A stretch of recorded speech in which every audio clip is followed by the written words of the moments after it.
Buenos días. Vamos a continuar entonces con estas charlas de hoy y vamos a hablar de un tema que epidemiológicamente hablando es muy frecuente. Lo encontramos en la consulta de medicina, de psicología, de fonoaudiología, de terapia ocupacional, en las diferentes subespecialidades, psiquiatría, neurología, neuropediatría, neuropsicología. O sea, es una población que nos llega a casi todos los profesionales de la salud y también les toca con mucha frecuencia a los docentes y a las personas encargadas de la parte académica. Entonces, vale la pena hacer una pequeña revisión. Es un tema muy amplio en donde podríamos hablar simplemente de los problemas de cromosomas o los problemas hereditarios y nos quedaríamos. Esta es una pequeña revisión para que veamos más o menos qué hay y que quedemos siquiera con la intención de que para estos niños tenemos algo que ofrecer y que la idea no es quedarnos simplemente en un diagnóstico. El término retardo mental es muy doloroso muchas veces y se ha tratado de ponerle diferentes nombres. Hemos pasado por discapacidad en el desarrollo, discapacidades intelectuales, discapacidades del aprendizaje, limitación mental, discapacidad mental, hándicap mental, retraso mental, subnormalidad mental. Sin embargo, el nombre que le pongamos, yo creo que lo importante es saber qué vamos a hacer y cómo vamos a manejar estos niños y estas familias con personas con retraso mental. La Organización Mundial de la Salud lo acuña el nombre de discapacidad intelectual, refiriéndose a un desarrollo incompleto o detenido en el proceso. Muchos niños nacen y llevan un desarrollo normal y a los 2 años o 18 meses empieza a haber un retroceso y empieza a involucionar todo su desarrollo. Entonces no necesariamente es desde el primer momento de vida en que se detectan estos problemas. Puede producirse con o sin ningún otro trastorno físico. No estamos muy familiarizados y la población general está muy familiarizado con el niño con síndrome de Down que tiene ciertos rasgos característicos. La mayoría de nuestros niños con retardos mentales no tienen fasias ni trastornos físicos ni apariencia diferente. Entonces, por eso también es difícil en muchos momentos detectarlos. Otra característica es que tienen dificultades en diferentes áreas cognitivas. La parte del lenguaje, sobre todo, es una de las más afectadas y las habilidades sociales y motoras también empiezan a no tener el desarrollo normal que se espera para la edad. Esto incluye niños, jóvenes y adultos. El retardo mental no se queja, no se acaba, es un diagnóstico con el que uno tiene y perdura. Lo que puede cambiar es la forma en la que estas personas puedan vivir, ¿cierto? La prevalencia afecta entre 1 al 3% de la población en países desarrollados, que es donde tienen como mayores mediciones. El 80% de los niños con retardo mental tienen un retardo mental leve. Por eso es tan difícil de manejar, porque se puede enmascarar con otras patologías o incluso decir que hay niños con retardo mental y lo que tienen son otras patologías. Entonces es una parte diferente, pero es la población que más nos toca y más nos llega en nuestro medio. Y hay preponderancia en el sexo masculino de un 60%. Desde la parte clínica nosotros diagnosticamos basados en especial en el DSM-4, ahora TR ya el DSM-5 que está ya listo, y quiero resaltar que hay 3 aspectos. 1 es la capacidad intelectual como tal. 2, el déficit en la parte como adaptativa. Y 3, que se debía hacer antes de los 18 años.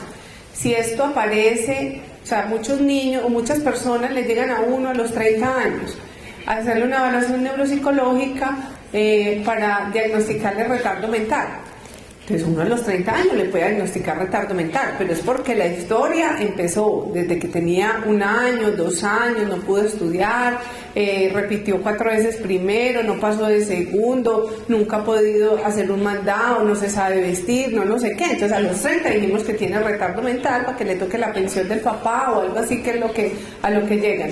Pero realmente es algo que empieza desde los primeros años de vida y por eso es importante tener ese dato.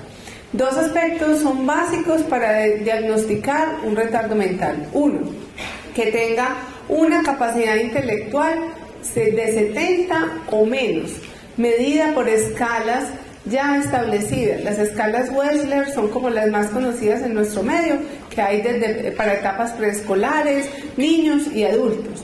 Estas escalas nos permiten dar un número, un promedio, basado en evaluaciones de los aspectos verbales y de los aspectos manipulativos o no verbales. Son varias esferas las que se evalúan y varias esferas las que nos permite calcular este número. ¿Qué significa este número 70? Lo normal, si miramos la curva de Gauss, es que el promedio está en 100, el rango es entre 85 y 115. Si las personas tienen una capacidad intelectual entre este rango, estamos en un rango de normalidad. Normal bajo, normal medio, normal alto, pero todos normales, ¿cierto? Cuando ya empezamos a descender, es como en 15 puntos que se hace la desviación estándar, estamos en un rango entre 70 y 80, que son niños con dificultades. Son niños que uno encuentra que tienen algún tipo de patología, llámese una depresión profunda, llámese un TDAH muy severo, llámese un trastorno del lenguaje severo, que hacen que no logren desarrollar estas tareas que uno les pone y empiezan a puntuar en estos niveles. Estos niños hay que ponerles mucho cuidado porque generalmente con unos buenos procesos de rehabilitación pasan la línea y quedan en una capacidad normal. Sin embargo, los que están por debajo de 70 ya hablamos de reales retardos mentales o de dificultades cognitivas ya significativas. Estos ya tienen varias clasificaciones y ahorita las vamos a ver más adelante, varias implicaciones a nivel de los alcances y a nivel de las expectativas que tenemos con ellos. Entonces, básicamente esta es la primera parte de la evaluación, una evaluación numérica que damos con escalas establecidas ya organizadas para dar esta puntuación. Con esta escala nosotros podemos decir si el niño tiene o la persona tiene un retraso mental leve, moderado, grave o profundo. Quienes trabajamos con historias clínicas electrónicas tenemos que estar familiarizados con el CIE-10, que es la estrategia de diagnóstico que se utiliza a nivel nacional y creo que a nivel mundial para clasificar estos diagnósticos. Entonces generalmente tenemos que ubicarlo, entonces son en el rango de trastorno de inicio de la infancia, de la niñez o de la adolescencia, retraso mental y F70, mental leve y ahí sucesivamente. Sin embargo, hay otro aspecto que es muy importante y es la parte adaptativa. El niño tiene que tener problemas en al menos 2 de los siguientes aspectos que vamos a mirar para poder decir realmente que el niño tiene un retardo mental. Uno puede tener grandes capacidades cognitivas, pero no funcionar en su entorno. Y puede que sea muy inteligente, pero puede que no funcione. Entonces puede que no se llame retardo mental, pero también hay una disfunción. Hay muchos niños con una capacidad intelectual más o menos que realmente se desarrollan y logran como desenvolverse muy bien en su medio. Uno dice son muy hábiles, son muy astutos y todo, y hace que este promedio de 70 o menos sea menos malo o que tenga mejor pronóstico que el de un niño que además de que tiene 70 o menos, sus habilidades adaptativas estén altamente afectadas. Este es otro punto por el cual cuando uno ordena un examen, no debe ordenar un examen de capacidad intelectual o quiere una prueba de inteligencia, porque es que la prueba de inteligencia es ese número, pero no es la persona. somos seres integrales y necesitamos ver ese número, cómo funciona en su entorno y cómo está emocionalmente para nosotros poder dar un diagnóstico y un manejo adecuado. Estos son algunos, pues, los principales aspectos que tenemos que tener en cuenta a la hora de valorar la parte adaptativa y para dar un diagnóstico de retardo mental.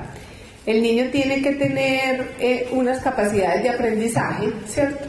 Aprendizajes que empiezan desde las etapas básicas, como son las etapas de sensoriales o de aprendizajes básicos, como es mirar, escuchar, atender, para poder lograr acceder después a la lectura, a la escritura, al cálculo, a resolver problemas y cosas posteriores, ¿cierto? Entonces hay que empezar a indagar desde estos niveles básicos, como mirar, escuchar, copiar, aprenderlo primero, para ir sabiendo qué tanto está impactando esa capacidad intelectual en ese niño. Las tareas y demandas generales, las rutinas diarias, el acostumbrarnos a las normas en las casas, a las normas en los colegios, es un punto que hay que valorar. La comunicación definitivamente causa muchos conflictos, porque generalmente los niños que tienen dificultades del lenguaje consideramos que tienen retardos mentales, porque no podemos expresar, los niños no se pueden expresar.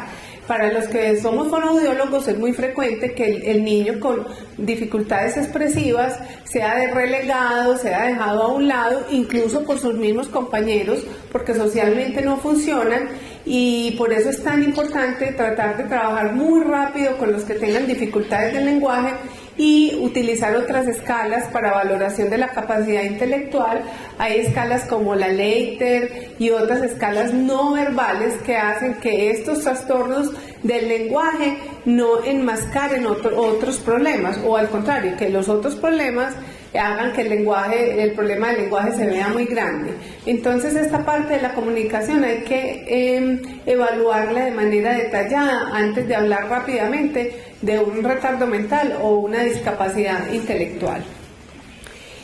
La movilidad también, uno pensaría que para nosotros los neuropsicólogos lo importante simplemente es la cognición. Sin embargo, mantener la posición en su cuerpo, controlarse, estarse sentado, poder caminar de manera adecuada y poder deambular, no solamente no cojeando, sino deambular y ser productivo en lo que hace, va a marcar gran diferencia en el desarrollo de un niño.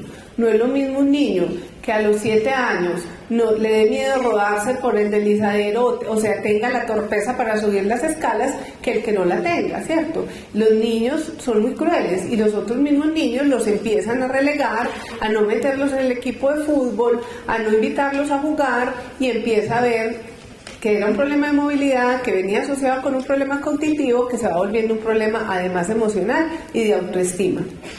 El autocuidado es básico. Yo creo que el autocuidado es un mensaje que yo quiero dejarle a todos para que lo transmitamos a los papás. Somos felices vistiendo a nuestros niños, dándoles la comida, poniéndoles los zapatos, peinándolos, y tienen 10 años y somos felices vistiendo a los niños, dándoles la comida, y ellos no han aprendido. No es que no saben, pero es que nunca les damos la oportunidad. Entonces, muchas veces hay que valorar si estas cosas que el niño no está teniendo es porque no tiene la capacidad para adquirirlas o porque no le estamos dando la oportunidad para aprenderlas. Muchas veces puede haber unas capacidades intelectuales normales y encontrar muchas dificultades a este nivel adaptativo, y generalmente son exceso de sobreprotección o falta de confianza por los niños. Estamos acelerados, tenemos el día a día, el día por la mañana, no sé qué, pero el fin de semana no hay afán, o cuando llegue del colegio no hay afán, que se quite su ropa, que la guarde, que organice, que se lave los dientes, que no se lo lava bien, que intente y después uno pasa. O sea, esta parte de autocuidado es muy importante fortalecerla en todos los niños, y en los niños que tienen retardo mental mucho más, solo que nos vamos a demorar un poquito más, y de eso vamos a hablar más adelante. En la vida doméstica también, en la colaboración, cómo participa, cómo él interactúa en todas las actividades de la vida diaria. Y las interacciones y relaciones sociales, también los niños con retardo mental tienden a no